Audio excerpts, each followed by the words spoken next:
Welcome to a new episode of the How'd You Meet podcast. My name is Chris Molina, and I am your host for today's episode. Today's guest is Richard Reillo. His wife's name is Stella. They've been married for 6 years. They've been living together for 10 years, and they've been in a relationship for 12 years. They have one kid, one pet. They reside in Hammond, Indiana. And fun fact, they knew each other all throughout high school, but never really interacted with each other. And here they are, married and together. Richard, thank you for joining us on the podcast today.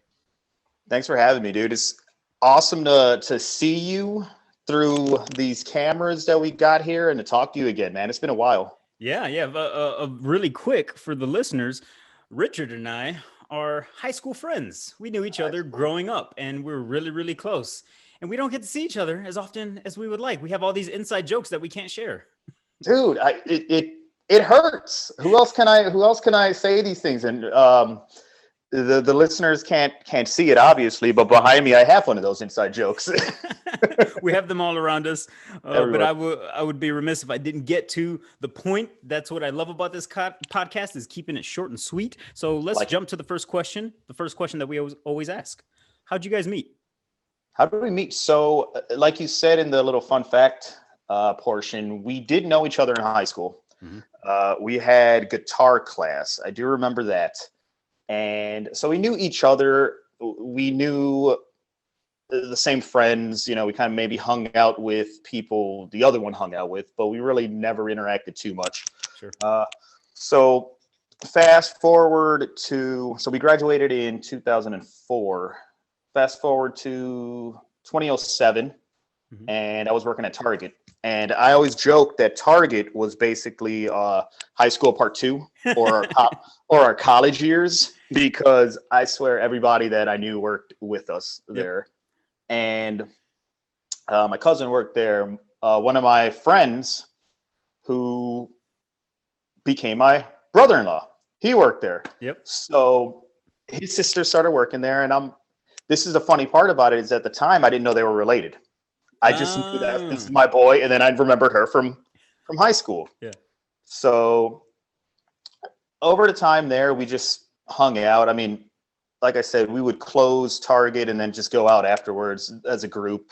Yeah. And at the time, each of us were in relationships, mm-hmm. but just at the same time in those relationships where we weren't really all that happy. Mine was a long distance one. Hers was just, stuff going on with her. And the more we hung out, the more we kind of were just hitting it off. Yeah. And until we finally both decided, like, you know what, there could be something here. Sure. And we weren't happy in our current situations. And before I knew it, it's about to be 2021 and we're still together.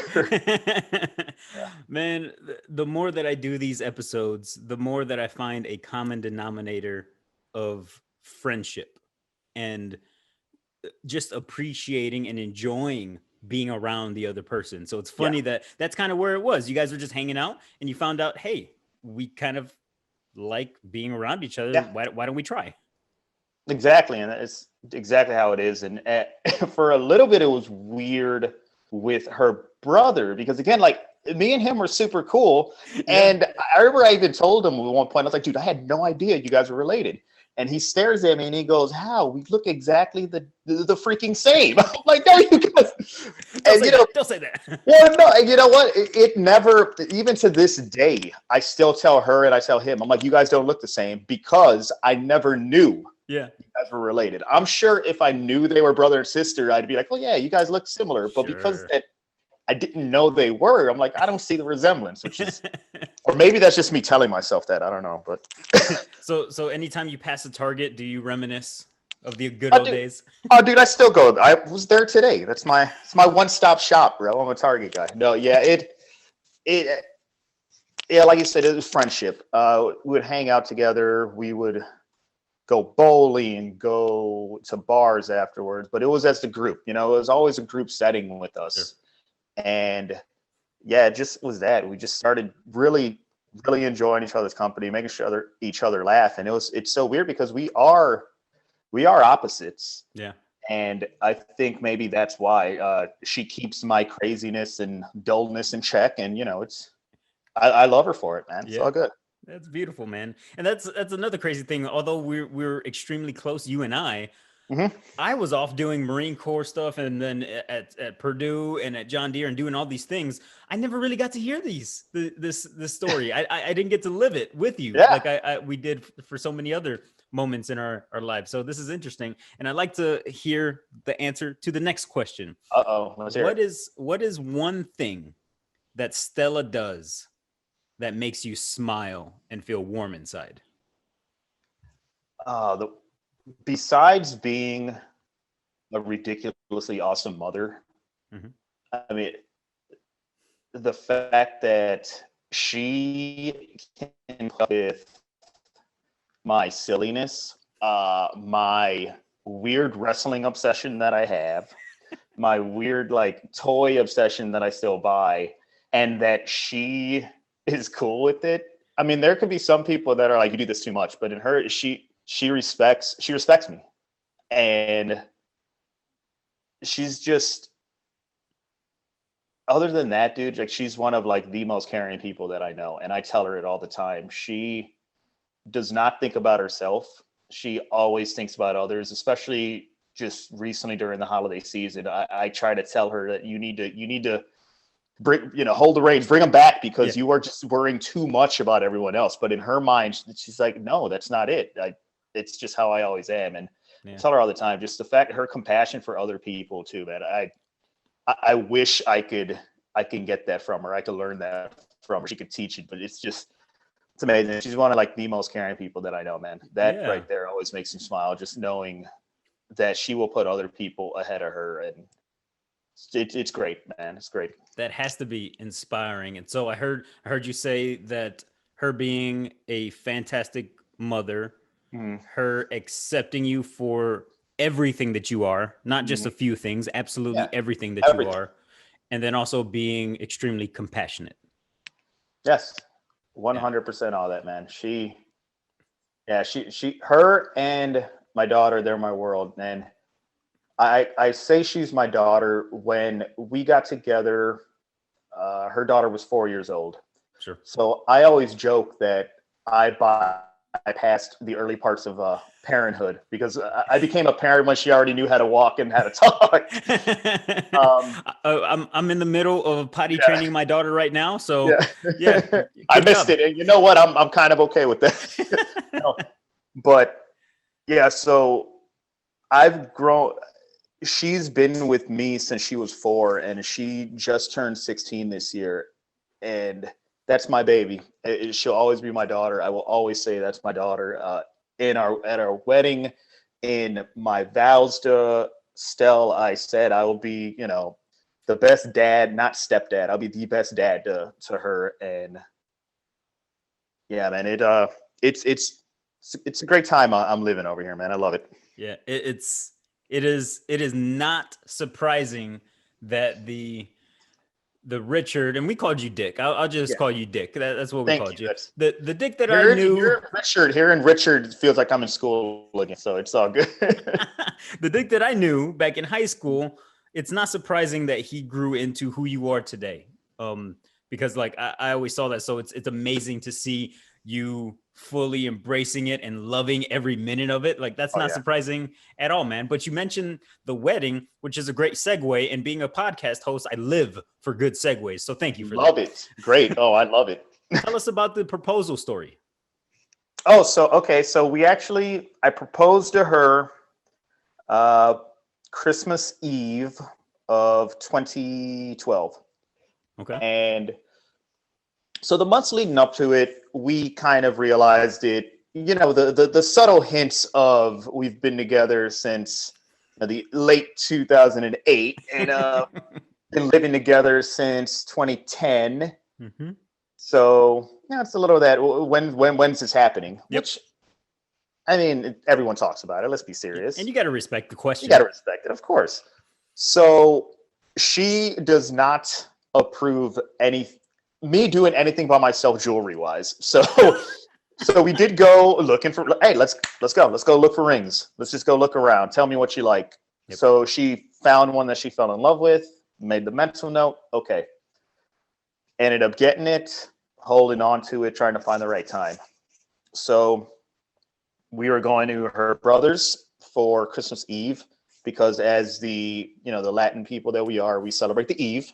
Yeah, that is the holiday. That is the holiday, Eve, which is crazy because we go so nuts on Eve. When Christmas Day happens, we're done. We're by ourselves. There's nothing open, and it's like I don't know what I'm going to do with myself. We're just going to eat leftovers. There you go. So we went.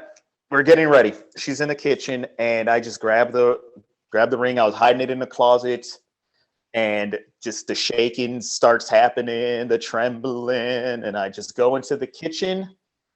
And she was on the phone with her dad at the time, hung up. She turns around and I just start telling her, like, all right, before we go to your brother's, I wanted you to have something to take. And there it is, just down on the knee, right there in the kitchen. She just starts almost like later she tells you, oh, I knew it was going to be that day. Okay, whatever. But at the time, I don't know. I can't even tell you the words I said because I know I was trembling, stuttering, stammering, spitting, everything. I don't know what's going on, man. So she said it. She said yes. She wanted to wear all three, the two bands plus the big one. She wanted to wear them all. And we went to her brother's and just started, giving everybody that ring finger, just showing it. And that was 2012. Of course, every Facebook memory that pops up that year, she'll say it. She'll be like, "Oh, we got engaged this day." Yeah, man, that's awesome. Because a lot of the proposal stories that we hear have to deal with other people and public places. It is nice to hear about the intimacy of that, where it's just you guys. It's yours. Yeah. That memory's yours. You don't share it with anybody. Didn't need no. It was just us, man. I not one on the public stuff because I don't need anyone else to see this. Just me and you. That way, in case I do fumble, only she knows that it happened. Or if she says no. The only person that was in the house was my daughter was in her room getting ready. So she came out, saw her crying, and is just like, what is going on? At the time she was still younger and she was very, very possessive over her mommy. She loved me, but still that's my, oh no, I'm her only baby. No. And it's like, I'm going to marry you. It's like, wait a minute. What? But no, it was a very personal, intimate proposal. And then we went and then, made it public, showed everybody the ring. And that was good. I was proud of myself. I don't remember what I said, but hey, we're just happy that you didn't pass out. Ooh, I know I was sweating. So yeah, almost. Can you tell us about one of your favorite dates that you've ever been on with Stella? Ooh, one of our favorite dates, I would say, maybe it wasn't just with her. It was a family date because we did do that a lot.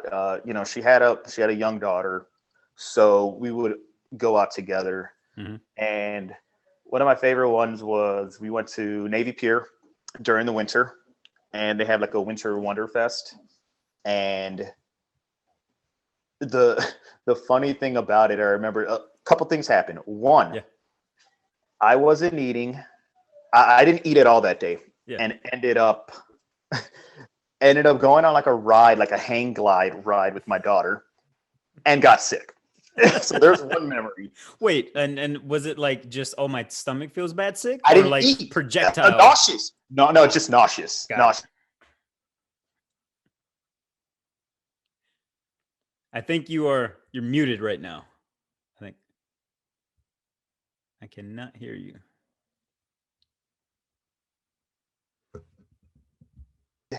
Hey, I just heard you. There you go. We good? Yep, we're good. Okay, cool. So we go ice skating, and the next thing I know is my daughter's. She knows what she's doing, right? Yeah, she knows what she's doing, holding my wife's hand, and next thing I know, they take a tumble, and my wife's been complaining about broken ribs ever since. So we're like, okay, this day did not go as planned, but I tell you what, it is one of the most memorable times we've had as a family, and we bring that day up a lot to each other. That's So you funny. would think it was a great, oh, so romantic, fireworks were set off, amazing dinner. No, I was sick to my stomach, nauseous, and my wife almost got a broken rib because she fell during ice skating. But we talked about it nonstop. That's funny. And no, I think that is a very memorable thing when you can think about so many different parts of a date. Like it wasn't just one thing that you bring up. It's all these other different things. Yeah, exactly. It wasn't just a one moment, man. It was a culmination of that whole day of me. I think I might have called off of work that day just so we can go hang out at Navy Pier, and Yeah, it was fun, man. It was great. that's awesome. Last question. We're rounding Gotcha. third, going home. Going. When you feel like doing something special for Stella to make her feel like you love her, what do you do? Honestly, what I do is, it might be cliche to say it, but dude, flowers always work. Yeah. And just any day flowers, not an anniversary, not a birthday, not a Mother's Day. Just if I feel like, I haven't said I love you enough to her. Mm-hmm. I just randomly, she'll come home from work on a random Wednesday, and I got you something, babe, and just give her those. And like, to her, just seeing her smile with that and doing for me, what? Why? Yeah. What did you do? I'm like, no, nothing. just want to give you Wednesday flowers. So I'll tell you tomorrow what I did. Don't worry about it. Don't worry. No, but that, I love doing that for just the spontaneous ones, the no reason whatsoever, the no thank you for doing, thank you for a certain thing. It's no, just a thank you for putting up with me. Thank you for being there if I'm feeling down one day. I got the winter blues, or work's been stressing me, but you're there comforting me, letting me vent to you, and just being amazing as always. So is it always flowers, or do you sometimes go for the chocolate? Like, do you have to bring home a snack sometimes? No, it'll be the flowers, and every once in a while those Ferreros. She loves those Ferrero Rochers, but with that, I always got to get the kid it too, because she'll be like, "What are those? Those are mine." And I'm like, "All right." So then I double it. But no, it's usually the flowers do the trick, man. You'd be surprised. That's beautiful, man. I love hearing a lot of men talk about the beautiful things that they do for the people they actually care about, because it's not something that we talk about very often, man.